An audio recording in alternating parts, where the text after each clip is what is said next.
முட்டு கொடுத்து ஒரு கட்சியை முச்சந்தியில் கொண்டு வந்து விட்டாங்க. முடியல, மண்டை வச்ச அண்டங்குடு அப்படிங்கிற அளவுக்கு முட்டு கொடுத்தா என்னத்துக்கு ஆகுறது? குழந்தையும் தெய்வமும் ஒரே மாதிரி அப்படின்னு சொல்லுவாங்க. ஏன் தவழ்ந்து போகிறதுனாலையான்லாம் கேட்கக்கூடாது. அது என்ன அப்படின்னு பார்த்தீங்கன்னா, பேசுகிறேன், ப்ரெஸ் மீட் கொடுக்குறேன் அப்படிங்கிற பேச்சில் பல இடத்துல நம்ம இபிஎஸ் அவர்கள் பெரிய உண்மைகள்லாம் ஒப்புக்கொண்டிருக்காங்க. இந்த கூட்டணி தரிசானதுக்கு காரணம் இபிஎஸ் அவர்களும் அதிமுகவும் தான் அப்படின்னு ஒப்புதல் வாக்கு மூலம் எல்லாம் கும்பலாக சேர்ந்து கொடுத்துருக்காங்க. அன்பு தமிழ் நெஞ்சங்களுக்கு வணக்கம்.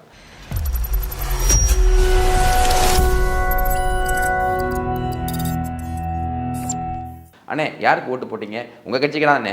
இன்னொருத்தர் கேட்கும்போது யாருக்கு ஓட்டு போட்டீங்க? உங்கள் கட்சிக்கு தானே. ஏன்டா அவன் கேட்கும்போது அங்கன்னு சொன்னேன். ஆமாண்ணே, இங்கேயும் ஒரு உருட்டு அங்கேயும் ஒரு உருட்டு, அதாவது இப்படி ஒரு சுத்து இப்படி ஒரு சுத்து அப்படின்னு ரெண்டு சைடும் சுற்றி வச்சிருக்காரு அண்ணா இபிஎஸ் அவர்கள்.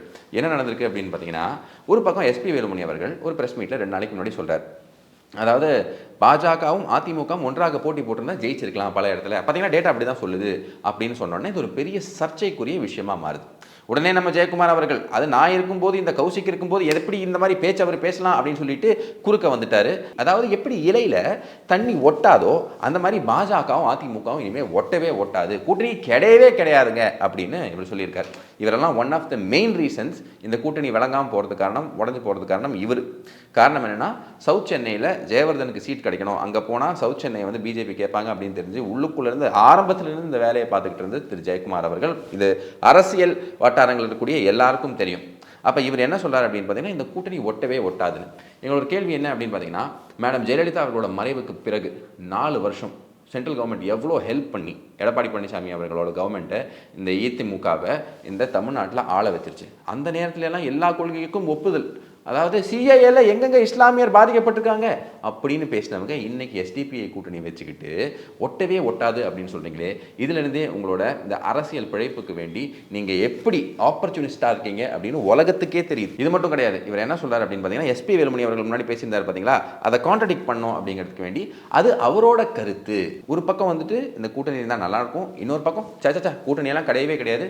இன்னும் சில ஆட்கள் வந்து ஒன்றும் இல்லைங்க, நாங்கள் வந்து எந்த விதமான கருத்தும் தெரிவிக்க விரும்பல, அப்போ நாளைக்கு ஏதாவது பிரச்சனை ஆச்சுன்னா அன்னைக்கே எங்க தலைவர் சொன்னார்ல, அப்ப இந்த தலைவர், அது அவரோட தனிப்பட்ட கருத்து. எந்த கருத்து ஒர்க் ஆகுதோ அது வந்துட்டு கட்சியோட கருத்து, எந்த கருத்து ஒர்க் ஆகலையோ அது வந்து தனிப்பட்ட கருத்து அப்படின்னு எஸ்கேப் ஆகிறதுக்கு இந்த மாதிரி உருட்டி எல்லா சைட்லையும் உருட்டிக்கிட்டு இருக்காங்க. இதே ஜெயக்குமார் அவர்கள் தான், இதே அதிமுக தான், மோடி அவர்கள் தான் எங்களுக்கு எல்லாம் அப்படின்னு இருந்த காலம் மாறி இன்னைக்கு என்ன ஆயிடுச்சு அப்படின்னு பார்த்தீங்கன்னா, எப்படியும் தோத்து போயிட்டாங்க, சாயம் வெளுத்துருச்சு. அதனால அவரோட அனுமானம் அது, அதாவது இவர் என்ன சொல்றாருன்னா, அது வந்து அவரோட அனுமானமிக்க கருத்து அப்படின்னு எஸ்பி வேலுமணி அவர்களோட கருத்தை திரு ஜெயக்குமார் அவர்கள் சொல்றார். அண்ணாமலை அவர்கள் இருந்தாலும் சரி, அடுத்த பாயிண்ட் ரொம்ப முக்கியமானது, ஜெயக்குமார் அவர்கள் சொல்றது, அண்ணாமலை அவர்கள் இருந்தாலும் சரி, வித் ஆர் வித்தவுட் அண்ணாமலை அவர் இல்லைனா கூட நாங்கள் இனிமேல் கூட்டணி வைக்க மாட்டோம் பாஜகவோட அப்படின்னு திட்டவட்டமாக சொல்லிட்டாங்க. இதில் இருந்து சில விஷயங்கள் நீங்கள் புரிஞ்சுக்கலாம். இந்த கூட்டணி கெட்டுறதுக்கு காரணம் திரு அண்ணாமலை அவர்கள் தான், இந்த கூட்டணி வழங்காமல் போகிறதுக்கு காரணம் திரு அண்ணாமலை அவர்கள் தான் அப்படின்னு பல பேர் கூவிட்டு இருக்கும்போது, உள்ளுக்குள்ளே இந்த மாதிரி அதிமுகக்குள்ளே இந்த மாதிரி ஃபோர்ஸஸ் எல்லாம் கான்ஸ்டன்ட்டாக ஆப்ரேட்டிவாக இருந்திருக்கு, இந்த கூட்டணியை கெடுத்து விடணும் அப்படின்னு சொல்லிட்டு. அது இப்போ வெளியே வர ஆரம்பிச்சிருக்கு. அப்போ குற்றம் குறை நீங்கள் சொல்லணும் அப்படின்னு பார்த்தீங்கன்னா அதிமுகவை பார்த்து தான் சொல்லணும் அப்படிங்கிறதா இங்கே இருக்கக்கூடிய புரிதல். இது நாம சொல்லக்கூடிய ஸ்டேட்மெண்ட் கிடையாது, இங்கே இருக்கக்கூடிய தலைவர்களே சொல்லக்கூடிய ஸ்டேட்மெண்ட்ஸ். அப்படியே அங்கேருந்து கட் பண்ணி இபிஎஸ் அவர்கள்ட்ட வருவோம். இபிஎஸ் அவர்கள் ஒரு ப்ரெஸ் மீட் கொடுக்குறாரு. வர முதலெல்லாம் வந்துட்டு ஒரு பேப்பர் எடுத்துட்டு ஃபோட்டோலாம் காட்டிக்கிட்டு இருந்தார். இப்போ கையில் மொபைல் எடுத்து வீடியோலாம் காட்டிக்கிட்டு இருக்காரு. சரி, என்ன வீடியோ காட்டுறாரு அப்படின்னு பார்த்தீங்கன்னா, இவரோட பழைய வீடியோவே இவர் காட்டிக்கிட்டு இருக்காரு. இந்த வேடிக்கையான விஷயங்கள் எல்லாத்தையும் ஒவ்வொன்றா பார்ப்போம். ஆனால் இதுக்கு முன்னாடி இபிஎஸ் அவர்களுக்கு முன்னாடி நம்ம ஜெயக்குமார் அவர்கள் சொன்ன விஷயங்களுக்கு ஒரு பதிலடியை ஒரு அதிமுக தொண்டன் அப்படின்னு நினைக்கிறேன், அவரை பார்த்தா அதிமுக தொண்டன் மாதிரி தான் இருக்கு, இந்த அதிமுக தொண்டன் கொடுக்குறாரு. கேட்டு வாங்க, நம்மளால கேட்க முடியல சாமி. டேய் முட்டாப்பையில கேபி முனிசாமி, துரோகத்தை பண்ணிட்டு தானடா இந்த நாசமா போய் இந்த உட்காந்துருக்கீங்க. இப்போ 7 இடத்துல டெபாசிட் போட கேவலமா இருக்கடா. தென் மாவட்டங்கள்ல திருச்சியில இருந்து கன்னியாகுமரி வரைக்குமே பூரா டெபாசிட் போயிட்டு 4வது இடம். கேவலமான தோல்வியை சந்திக்க விட்டீங்களடா மடப்பயல்களா. இனிமையாவது ஒண்ணு சேருங்கடா. உன் பக்கத்துல நிக்கிறான ஜெயக்குமார் மடப்பைய மடத்தனமா பேட்டி கொடுப்பானே, மயனை 2வது இடத்துக்காக கொண்டு வர முடிஞ்சாடா, 3வது இடத்துக்கு போறான்டா. அறிவு கிட்டவங்களா, அறிவு கிட்டத்தனமா பேட்டியை கொடுத்து அறிவு கிட்டத்தனமா செஞ்சு இன்னைக்கு இந்த இயக்கத்தை, அது தெய்வம் புரட்சி தலைவர் எம்ஜிஆர் கட்டி காத்த இயக்கம், உயிரை கொடுத்து காப்பாத்தின புரட்சி தலைவருடைய இயக்கம்டா. இன்னைக்கு இயக்கத்தையே அழிக்கிற சூழ்நிலை கொண்டு வந்து விட்டுட்டீங்களடா. ஒழுங்கு மரியாதையா எல்லாரும் ஒண்ணு சேர்ந்து திமுருக்கு உங்களுடைய பேட்டிக்கெல்லாம் ஆள் இல்லை. கட்சி தொண்டை முறை கொதிச்சு போயிருக்கோம். ஒழுங்கு மரியாதையா ஒன்று சேர்ந்து ஆளுமை திறமை மிக்க ஒரு தலைமை வேணும் இந்த இயக்கத்துக்கு. அது யாரு? எல்லாரும் கூடி ஒரு முடிவு எடுங்க. எடப்பாடிக்கு அது கிடையாது. 9 தொகுதி 9 தேர்தலை சந்திச்சு தோல்வியை கண்டு நாசமா போயிடுச்சு. இந்த இயக்கத்தை அழிக்கிற பாதை கொண்டு போய்கிட்டு இருக்கீங்க. அதை காப்பாத்தினா ஆளுமை திறமை மிக்க தலைவர்கள் வேணும். அது யாருன்னு எல்லாரும் ஒண்ணு கூடி விரைவில் நீங்க ஒரு முடிவு எடுக்கல. கேபி முனிசாமி, நீ எங்க வந்தீங்கனாலும் சரி, உனக்கு செருப்படி தாண்டா அவளுங்க. இந்த ஜெயக்குமார் சொட்டப்பயலையும் சொல்லிவிடு. வீணா இந்த இயக்கத்தை அழிக்கிற வேலையை பார்க்காதீங்க. கொதிச்சு போய் சொல்றோம். ஏன்னா நாங்க சாதாரணமா இந்த இயக்கத்துக்காண்டி சிறை சென்று இந்த இயக்கத்துக்காண்டி கஷ்டப்பட்டு, ஏன்னா நாங்க ஒன்றும் சம்பாதிக்கலடா, நீங்க சம்பாதிச்சிட்டீங்கடா, கோடி கோடியா சம்பாதிச்சு வச்சிருக்கீங்கடா. ஆனா ஒழுங்கா புரட்சி தலைவர் ஆட்சியை கொண்டு வரணும்னா அனைவரும் ஒண்ணு சேரணும். இல்ல வாய்த்து முறை பேட்டி கொடுத்தேன் இது பண்ணேன்னு சொன்னா செருப்படிதான் விழுங்க. மறந்துடாங்க. எந்த கட்சிக்காரனும் உன்னை இனிமே விட மாட்டாங்க, பாத்துக்கோங்க. அப்போ இந்த மாதிரி 9-10 தடவை தோல்வி அடைஞ்ச இபிஎஸ் அவர்கள் கான்ஸ்டண்ட்டாக தோல்வி. இப்போ அவர் என்ன பண்ணுறாரு அப்படின்னு பார்த்தீங்கன்னா, ப்ரெஸ்ஸை சந்திச்சு இந்த மாபெரும் இயக்கம், எவ்வளோ பெரிய இயக்கம் மேடம் ஜெயலலிதா அவர்கள், அதுக்கு முன்னாடி புரட்சித் தலைவர் அவர்கள் உருவாக்கின அந்த இயக்கம், அதை வந்து கட்டுக்கோப்பாக கொண்டு வந்த மேடம் ஜெயலலிதா அவர்கள் வேற லெவலில் கொண்டு வந்து வச்சுருந்தாங்க. அந்த இயக்கத்தை இப்போ எப்படி கொண்டு வந்து விட்டுருக்காருன்னா, இந்த தோல்வியை, இது எங்களுக்கு தோல்வியே கிடையாது, வலிக்கலையே அப்படின்னு சொல்கிற மாதிரி, இது தோல்வியே கிடையாதுங்க. இப்போ பாஜகவை எடுத்துக்கோங்க. பாஜகவுக்கு யாரெல்லாம் வந்து பிரச்சாரம் பண்ணாங்க? மோடி அவர்கள் வந்தார், அண்ணாமலை அவர்கள் இருக்காங்க, ஜேபி நட்டா இருக்காங்க, மினிஸ்டர்ஸ் இருக்காங்க, எல்லாரும் பிரச்சாரம் பண்ணாங்க. திமுக காரங்க பார்த்தீங்கன்னா ஸ்டாலின் அவர்கள் இருக்காரு, கூட்டணி கட்சிகள் இருக்காங்க, திருமாவளவன் இருக்காங்க, அவங்க எல்லாம் பிரச்சாரம் பண்ணாங்க. ஆனால் பாருங்க, அதிமுகவுக்கு நான் மட்டும்தான் பிரச்சாரம் பண்ணேன், அதனால தான் வந்து இந்த ஒரு ரிசல்ட் வந்திருக்கு அப்படின்னு சொல்றாரு. இதுலேருந்து நீங்கள் என்ன புரிஞ்சுக்கலாம்னா, குழந்தையும் தெய்வமும் நான் சொன்ன மாதிரி ஒரே மாதிரி தான். இபிஎஸ் அவர்கள் தெய்வம் மாதிரி உண்மையை பேசியிருக்காரு. அதிமுகவோட தோல்விக்கு முழு காரணமும் இபிஎஸ் அவர்கள் தான். நான் மட்டும் போய் பிரச்சாரம் பண்ணேங்க, அதனால இந்த நிலவு கொண்டு வந்து விட்டேன் அப்படின்னு அவர் ஒத்துக்கிட்டார். ஜனதா கட்சியுடைய தேசிய தலைவர் நட்டா அவர்கள் பல முறை தமிழகத்திற்கு வந்து சுற்றுப்பயணம் செய்து, பல மத்திய அமைச்சர்கள் தமிழகத்திற்கு வந்து நாடாளுமன்ற தேர்தலின் போது அவருடைய கட்சியுடைய வேட்பாளர்களையும் கூட்டணி கட்சியின் வேட்பாளர்களையும் ஆதரித்து பிரச்சாரம் செய்தார். திராவிட முன்னேற்ற கழகத்தை பொறுத்த வரைக்கும் திரு ஸ்டாலின் அவர்கள் அவருடைய வேட்பாளரை ஆதரித்து, அவருடைய கூட்டணி கட்சி வேட்பாளர் ஆதரித்து பிரச்சாரம் செய்தார். திரு உதயநிதி அவர்களும் அவருடைய வேட்பாளர்களையும் கூட்டணி வேட்பாளர்களும் ஆதரித்து தமிழ்நாடு முழுவதும் கிட்டத்தட்ட 90% சட்டமன்ற தொகுதிக்கு உட்பட்ட பகுதியில் சென்று வாக்காளர்களை சந்தித்து வாக்குகளை சேகரித்தார். இதற்கிடையில் அனைத்து இந்திய அண்ணா திராவிட முன்னேற்ற கழகத்தை பொறுத்த வரைக்கும் நான் ஒருவன் தான் தமிழ்நாடு முழுவதும் எங்களுடைய அனைத்து இந்திய அண்ணா திராவிட முன்னேற்ற கழக வேட்பாளர்களையும் கூட்டணி வேட்பாளர்களும் ஆதரித்து நான் பிரச்சாரம் செய்தேன். இவ்வளவுக்கு இடையில அனைத்து இந்திய அண்ணா திராவிட முன்னேற்ற கழகம் இந்த தேர்தலை சந்தித்து 2019 நாடாளுமன்ற தேர்தலில் பெற்ற வாக்குகளை விட 1% வாக்குகள் கூடுதலாக பெற்றது. இது அதிமுக கிடைத்த மிகப்பெரிய வெற்றியாக நாங்கள் பார்க்கின்றோம். இதுல ஹைலைட்டை நீங்க பார்க்கணும். நான் மட்டும் பிரச்சாரம் பண்ணி 1% அதிகமா வந்துருச்சு. எப்படி 1% அதிகமாக வந்துருச்சு? இதுலேருந்து என்ன தெரியுது? அதையும் நீங்களே சொல்லுங்கள். இதுலேருந்து என்ன தெரியுது அப்படின்னா, டிடி அவர்கள் போனாலும் சரி, ஓபிஎஸ் அவர்கள் போனாலும் சரி, சின்னம்மா போனாலும் சரி, பெரியம்மா போனாலும் சரி, எங்களுக்கு அதை பற்றியெல்லாம் கவலையே கிடையாது. 1% நாங்கள் அதிகமாக வின் பண்ணிட்டோம் அப்படிங்கிற மாதிரி அவர் சொல்லியிருக்காரு. எப்படி வந்து நிற்கிது பார்த்தீங்களா? எங்கே கொண்டு வந்து விட்டுருக்க பார்த்தியா? அதாவதுங்க, நான் ஒரு புள்ளி அவர்கிட்ட சொல்கிறேன், நல்லா நோட்டீஸ் பண்ணுங்கள். 2014 மேடம் ஜெயலலிதா அவர்கள் லேடியா மோடியா அப்படின்லாம் அந்த பேச்செல்லாம் இருக்கும்போது 2014 லோக்சபா எலெக்ஷனில் என்ன ஆயிருக்கு அப்படின்னு பார்த்தீங்கன்னா, எல்லாருமே மூத்த தலைவர்கள்லாம் போயிட்டு மேடம் ஜெயலலிதாட்ட பேசுகிறாங்க.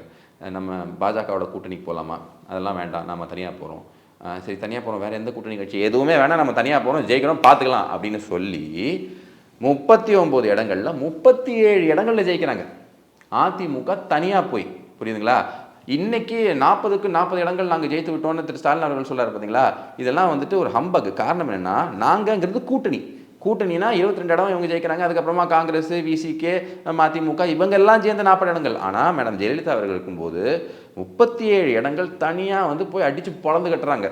யார்?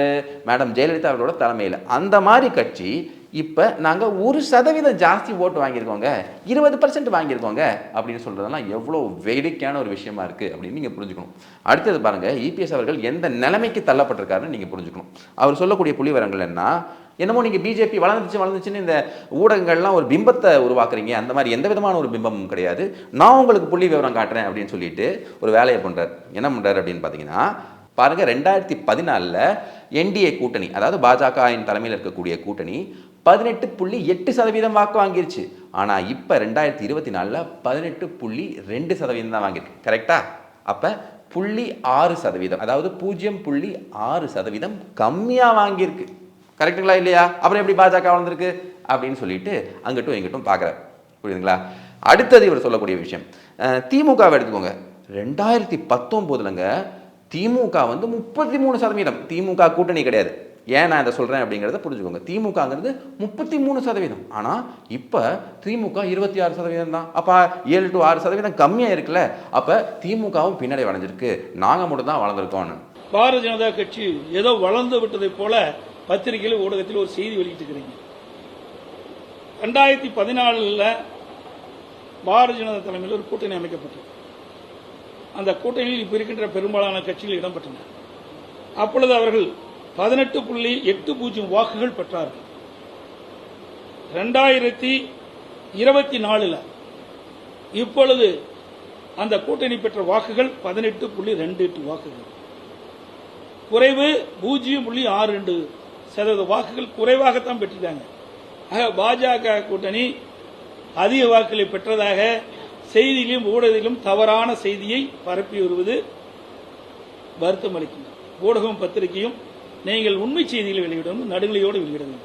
இன்றைக்கு திராவிட முன்னேற்ற கழகம் 2019 33.52% வாக்குகள் தனியாக பெற்றிருக்கிறாங்க. கூட்டணி இல்லாம திராவிட முன்னேற்ற கழக வேட்பாளர்கள் பெற்ற வாக்குகள் 33.52%. 2024 இப்பொழுது நடந்து முடிந்த நாடாளுமன்ற தேர்தலில் திராவிட முன்னேற்ற கழகம் தனியாக அவருடைய வேட்பாளர் பெற்ற வாக்குகள் 26.93. இங்கே தான் இவரோட சூட்சமத்தை நீங்கள் புரிஞ்சுக்கணும். பாஜகவை கொண்டு வரும்போது பாஜக தனியாக எவ்வளோ வாங்கிருச்சுன்னு அவர் சொல்லலை. பாஜக வளர்ச்சி அடைஞ்சிச்சா இல்லையான்னு எப்படி சொல்வீங்க? பாஜகவோட வாக்கு சதவீதம் எவ்வளோ போயிருக்கு அப்படின்னு பார்த்தான்னு நீங்கள் சொல்வீங்க. பாஜகவோட வாக்கு சதவீதத்தை விட்டு கூட்டணிக்கு போயிட்டார். திமுகவை பற்றி பேசும்போது அவர் மெயினாக என்ன சொல்கிறாரு? திமுகவோட வாக்கு சதவீதம் கம்மியாக இருக்குது அப்படின்னு. இப்போ நீங்கள் இருக்கக்கூடிய விஷயத்தை புரிஞ்சுக்கோங்க. இதுக்கப்புறமா அவர் சொல்கிறார் திமுக கூட்டணியில் வந்துட்டு பாருங்க கம்மியாக இருக்குது அப்படின்னு சொல்கிறார். பட் என்ன நீங்கள் புரிஞ்சுக்கணும் அப்படின்னு பார்த்தீங்கன்னா, இந்த ஒரு சார்ட் நான் உங்கள் முன்னாடி காட்டுறேன். இந்த சார்ட் வந்து ரொம்பவே முக்கியமான ஒரு சார்ட். 1998 ஆரம்பிச்சு இது வரைக்கும் வந்திருக்கக்கூடிய எல்லா எலெக்ஷன்லையுமே பாஜகவோட ஓட்டு சதவீதம் எப்படி இருக்குது அப்படின்னு காட்டக்கூடிய இந்த சார்ட். இதில் நீங்கள் பார்த்தீங்க அப்படின்னா 1998-99 அந்த காலகட்டத்தில் 6.26% நம்ம பாஜக எடுத்திருந்தது. இதெல்லாம் தனியாக பாஜகவோட பர்ஃபார்மன்ஸு. 7.14% 99. அதுக்கப்புறமா 3%, 5%, 2%. இப்போ பார்த்தீங்கன்னா 2009 2.3, 2011 2.6, 2014 மோடி அவர்கள் ஜெயிக்கும் போது பாஜகவோட ஓட்டு சதவீதம் நல்லா புரிஞ்சுக்கோங்க, தனியாக 5.56%. கூட்டணியை நான் சொல்ல வரல, கூட்டணி எல்லாருமே சொல்லுவாங்க 18.84. அங்கே தான் நாம் இப்போ வரப்போகிறோம். இப்போ 18.2% நம்ம வாங்கியிருக்கோம்னு சொல்கிறோம் பார்த்தீங்களா? பாஜக மட்டும் இல்லாமல் இந்த கூட்டணி எல்லாம் சேர்ந்து என்டி கூட்டணி 2024 அங்கே பாஜகவோட ஓட்டு சதவீதம் எவ்வளோ அப்படின்னு பார்த்தீங்கன்னா 11.24. அப்போ இந்த என்டையர் கிராஃபை மறுபடியும் நான் உங்களுக்கு காட்டுறேன். என்டையர் கிராஃபில் பார்த்தீங்க அப்படின்னா கிட்டத்தட்ட 2.67%, 2021 11.24% வந்திருக்கு. 11%. வரலாற்றில் எப்பவுமே பாஜக 11.24% வாங்கினதே கிடையாது. ஸோ பாஜகவோட வளர்ச்சியை நீங்கள் எப்படி பார்க்கணும் அப்படின்னு பார்த்தீங்கன்னா, தனித்து ஒரு கட்சியாக இது வரைக்கும் வாங்கக்கூடிய சதவீதம், அவங்க எவ்வளோ சதவீதம் வாங்கியிருக்காங்களோ அதையெல்லாம் பீட் பண்ணி எங்கேயோ போயிட்டாங்க. 11.62% எடுத்திருக்காங்க. கூட்டணி கட்சிகள்லாம் சேர்த்து 18.2% வருது. இதில் என்ன புரியுதுன்னா, முதலையெல்லாம் கூட்டணி கட்சிகளோட கான்ட்ரிபியூஷன் ஜாஸ்தியாக இருக்குது. 2014 போவோம் 5.56% இவங்க வாங்கியிருக்காங்க. பாக்கியெல்லாம் வாங்கினது கூட்டணி கட்சிகள். இப்போ கூட்டணி கட்சிகளோட அந்த பர்ஃபார்மன்ஸ் கம்மியானாலும் பாஜகவோட பர்ஃபார்மன்ஸ் ஜாஸ்தியாக இருக்குது. பாஜக வந்து மூன்றாவது பெரிய கட்சியாக இங்கே வந்திருக்கு. முதல்ல திமுக, அதிமுக, அதுக்கப்புறமா பாஜக மூன்றாவது பெரிய கட்சியாக வந்திருக்கு. அதிமுகவுக்கும் பாஜகவுக்கும் 9% தான் தனியாக இருக்கக்கூடிய டிஃப்ரென்ஸ். கூட்டணின்னு பார்த்தீங்கன்னா 6% டிஃப்ரென்ஸ். ஏன்னா தேமுதிகவோட சேர்ந்து அதிமுக வந்து 24% வாங்கியிருக்கு. இவங்க நம்மளோட பாஜக வந்து 18% வாங்கியிருக்கோம். ஸோ இதுதான் இங்கே இருக்கக்கூடிய டிஃப்ரென்ஸ். ஆனால் பாருங்கள் தலைவர் எப்படி பேசுகிறாருன்னா, பாஜக இங்கே வந்திருக்கு, கூட்டணி ஓட்ட பாருங்கள். கூட்டணி ஓட்டை பார்க்காதீங்க, பாஜகவோட வளர்ச்சியை பாருங்க. கூட்டணி இன்னும் வலுப்பெறும். ஏன்னா இது கூட்டணி எல்லாம் லாஸ்ட் மினிட்ல வந்த கூட்டணி. பாமக லாஸ்ட் மினிட்ல தான் வந்தாங்க. அவங்களும் வந்து 2026 தேர்தலுக்கு அவங்களும் ஆயத்தமாகறாங்க. மற்ற கூட்டணி கட்சிகளும் எல்லாருமே, கூட்டணி தலைவர்களும் எல்லாருமே டெல்லிக்கு அழைக்கப்பட்டிருக்காங்க. எல்லா தலைவருக்கும் தேவையான மரியாதை கொடுக்கப்பட்டிருக்கு. சரத்குமார் அவர்கள் ஆரம்பிச்சு எல்லாருமே, நம்ம ஜி கே வாசன் அவர்களை நீங்கள் பார்த்துருப்பீங்க, ஓபிஎஸ் அவர்களை பார்த்துருப்பீங்க அந்த என்டிஏ கூட்டணியில். ஸோ எல்லாருமே வந்து டெல்லிக்கு இப்போ போகிறாங்க. இதுதான் வளர்ச்சி. அதை விட்டுட்டு இங்கிருந்து நான் 1% ஜாஸ்தியாக வாங்கிட்டேன் அப்படின்னு சொல்கிறது எந்த விதத்தில் வளர்ச்சி அப்படிங்கிறது நமக்கு சுத்தமாக புரியல. இந்த வளர்ச்சியோட தொடர்ச்சியாக பல விஷயங்கள் வந்து பொதுமக்களுக்கு தெரிய மாட்டேங்குது. இதெல்லாம் வந்துட்டு டேட்டா, புள்ளி விவரங்கள், தரவின் அடிப்படையில் பேசக்கூடிய விஷயங்கள். அதாவதுங்க, எவ்வளோ இடத்துல நம்ம வந்து எப்படி பர்ஃபார்ம் பண்ணியிருக்கோம் அப்படிங்கிறத நம்ம புரிஞ்சுக்கணும். அதுக்கு முன்னாடி இபிஎஸ் அவர்கள் சொல்கிறாரு பார்த்தீங்களா, எஸ்பி வேலுமணி அவர்கள் ஏதோ இந்த தினத்தந்தியிலையோ ஏதோ ஒரு பேப்பரில் வந்து அதை பார்த்து சொல்லியிருக்காரு, அதை வந்து வச்சு நீங்கள் திரிக்கிறீங்க. அதை வந்து அண்ணாமலை அவர்கள் என்ன சொல்கிறாருன்னா, எனக்கும் அவருக்கும் வந்துட்டு ஏதோ உட்கட்சி பூசல் அப்படிங்கிற மாதிரி சொல்கிறாரு. அவர் வந்து இப்படி வந்து ஒரு தரவு வந்திருக்கு, இப்படி வந்து ஒரு செய்தி வந்திருக்கு, அந்த செய்திப்படி அதிமுகவும் பாஜகவும் ஒன்றா நின்று ஜெயிச்சிருக்கலாம் அப்படிங்கிறதான் அவர் சொல்கிறாரு அப்படின்னு. அப்போ நீங்கள் என்ன சொல்ல வரீங்க? எஸ்பி வேலுமணி அவர்கள் போல ஒரு மூத்த அரசியல்வாதி, கோயம்புத்தூரோட ஸ்ட்ராங் மேன் அப்படின்னு அறியப்படக்கூடிய ஒரு மூத்த அரசியல்வாதி, அவருக்கு அரசியல் தெரியலன்னு சொல்ல வரீங்களா? அவருக்கு அரசியல் நன்றாக தெரியும். இந்த கருத்து தான் சொல்லியிருக்காரு. பாரு, பத்திரிகையில் தினத்தந்தி பத்திரிகை வந்திருக்குது. 6-6 அதிமுக பாஜக இணைந்து போட்டியிருந்தால் 14. இது மாதிரி கருத்து தான் அவர் சொல்லியிருக்காரு. வேற எந்த கருத்தும் சொல்லல. நான் இன்னும் சில விஷயங்களை சொல்கிறேன். இந்த கோயம்புத்தூர் இருக்கு பார்த்தீங்களா, கோயம்புத்தூரில் அண்ணாமலை அவர்கள் கண்டெஸ்ட் பண்ணுறாரு. கிட்டத்தட்ட 4,50,000 ஓட்டு வாங்குறாருங்க. அப்போ அந்த இடத்துல மொத்தம் 2048 பூத் இருக்குங்க.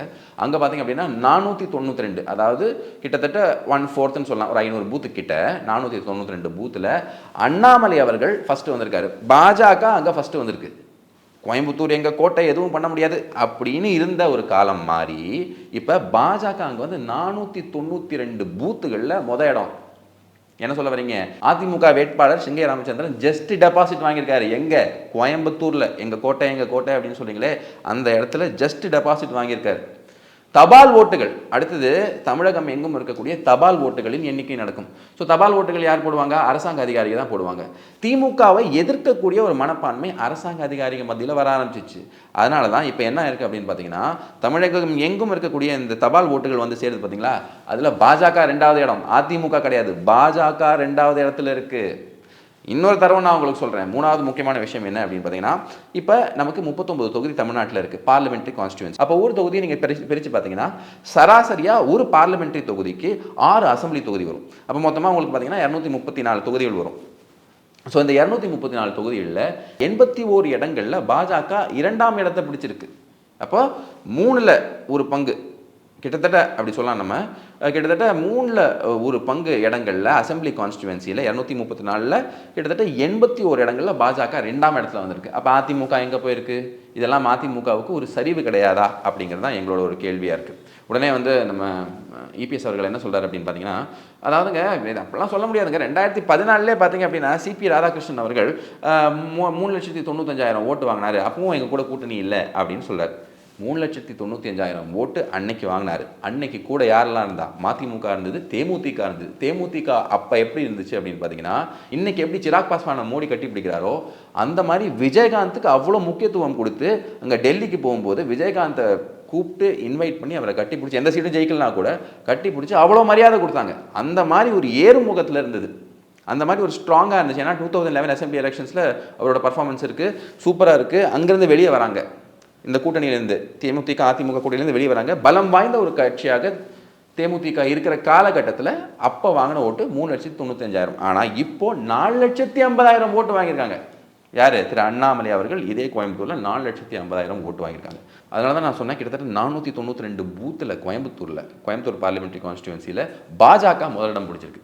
ஸோ இதெல்லாம் என்ன காட்டுது அப்படின்னு பார்த்தீங்கன்னா, கிளியர் ரைஸ் ஆஃப் பிஜேபி. அதனால தான் பிரதமர் நேற்று சொல்கிறார், தமிழகத்தோட டீம் ரொம்பவே சிறப்பாக வேலை செஞ்சுருக்கு, இது ஃபியூச்சரை இண்டிகேட்டிவாக இருக்குது, ஃபியூச்சர் என்னவா இருக்கும், வருங்காலம் எப்படி இருக்கும் அப்படிங்கிற விஷயத்தை இப்போவே காட்டுது அப்படிங்கிறது தான் இங்கே இருக்கக்கூடிய விஷயம்.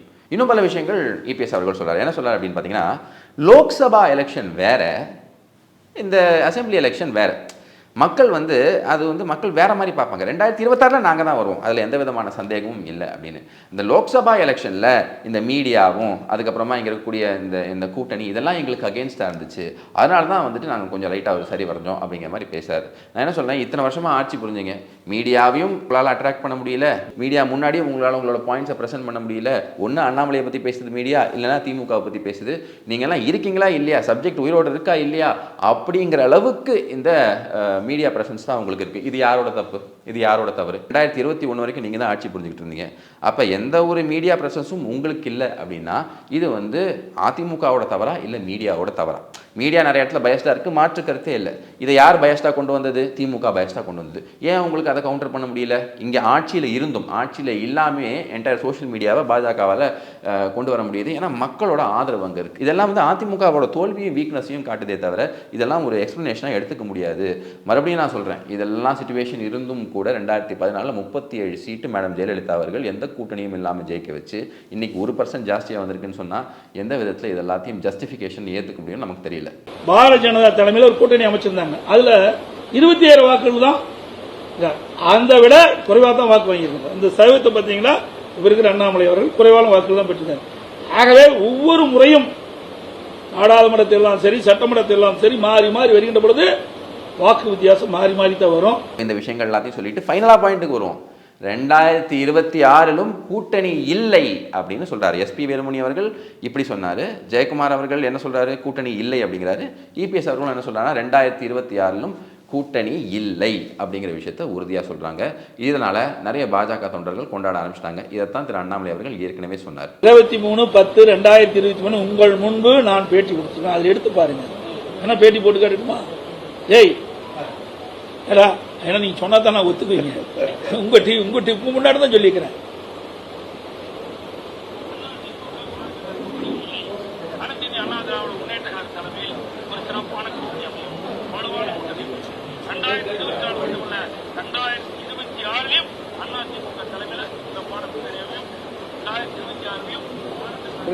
இல்லைன்னா அன்னைக்கே உங்க முன்னாடியே சொல்லியாச்சுங்க, அதான் ஒரு ரிப்பீட் பண்ணிருக்கேன். இளைய பாரதம் சொந்தங்களுக்கு வணக்கம். நீங்க நம்ம சேனலோட வளர்ச்சிக்கு உதவணும்னு நினைச்சீங்கன்னா கீழே இருக்கக்கூடிய இளைய பாரதம் அக்கௌண்ட் நம்பருக்கு உங்களுக்கு தோன்ற அமௌண்ட்டை கான்ட்ரிபியூட் பண்ணலாம். உங்கள் ஆதரவுக்கு என்றும் நன்றி. ஜெயஹிந்த். பதிவு ரீதியாக என்ன சொல்ல விரும்புகிறோம் அப்படின்னா, நண்பர்களே புரிஞ்சுக்கோங்க, ஒரு கட்சி வளரணும் அப்படின்னு பார்த்தீங்கன்னா அது ஒரு லாங் ட்ரான் அவுட் ப்ராசஸ். அதுவும் இந்த மாதிரி எல்லாமே ஒரு கட்சிக்கு அகேன்ஸ்டாக இருக்குது. இங்கே இருக்கக்கூடிய அரசியல்வாதிகள், இங்கே இருக்கக்கூடிய பியூரோக்ரஸி, இங்கே இருக்கக்கூடிய பிஸ்னஸ், இவங்களுக்கெல்லாம் இருக்கக்கூடிய நெக்ஸஸை உடச்சி அதுக்கு மேலே வரணும். ஸோ அந்த விஷயத்தை பாஜக சூப்பராக பண்ணிக்கிட்டு இருக்கு. அதனால தான் அந்த 11.62% கூட்டணியாக 18%. அடுத்த எலெக்ஷனில் 10% ஒரு கட்சி கிராஸ் பண்ணிடுச்சுனாலே அது ஆளும் கட்சிக்கு ஒரு பெரிய தலைவலியாக இருக்க போகுது அப்படிங்கிறதோட அறிகுறி. ஸோ அதனால தான் திமுகவும் சரி அதிமுகவும் சரி இந்த அளவுக்கு பதறிக்கிட்டு இருக்காங்க. காரணம் என்ன, 2026 இது ஒரு பெரிய டேமேஜ் பண்ண போகுது அப்படிங்கிறத மாற்று கருத்தில். விஜய் அவர்கள் வருவாரா, அவர் சீமான் கூட போவாரா, சீமானும் விஜய் ஒன்றா சேருவாங்களா அப்படிங்கிற விஷயம்லாம் இன்னும் ஒரு ஒரு 6-7 மாதத்தில் நமக்கு தெரிய வரும். அதெல்லாம் தனியாக இருந்தாலும் பாஜகவோட வளர்ச்சி தமிழ்நாட்டில் யாராலையும் எதுவும் பண்ண முடியாது. அதிமுகவுக்கு இந்த தோல்வி ஒரு பெரிய பின்னடைவு. எந்த ஒரு நியாயமாக இருக்கக்கூடிய தொண்டனும் அதை தான் யோசிப்பான். இல்லை நாங்கள் எப்படி தான் உப்புச்சப்பு இல்லாமல் பேசிக்கிட்டு இருப்போம் அப்படின்னா 10ங்கிறது 20 ஆகும் அப்படிங்கிறது தான் இபிஎஸ் அவர்களுக்கு நாங்கள் சொல்லக்கூடிய ஒரு விஷயம். இணைந்ததுக்கு நன்றி. வணக்கம். வந்தே மாதரம். பாரத் மாதா கி ஜெய். வாழ்க நம் பாரதம். ஜெய் ஸ்ரீராம். ஜெய் ஹிந்த்.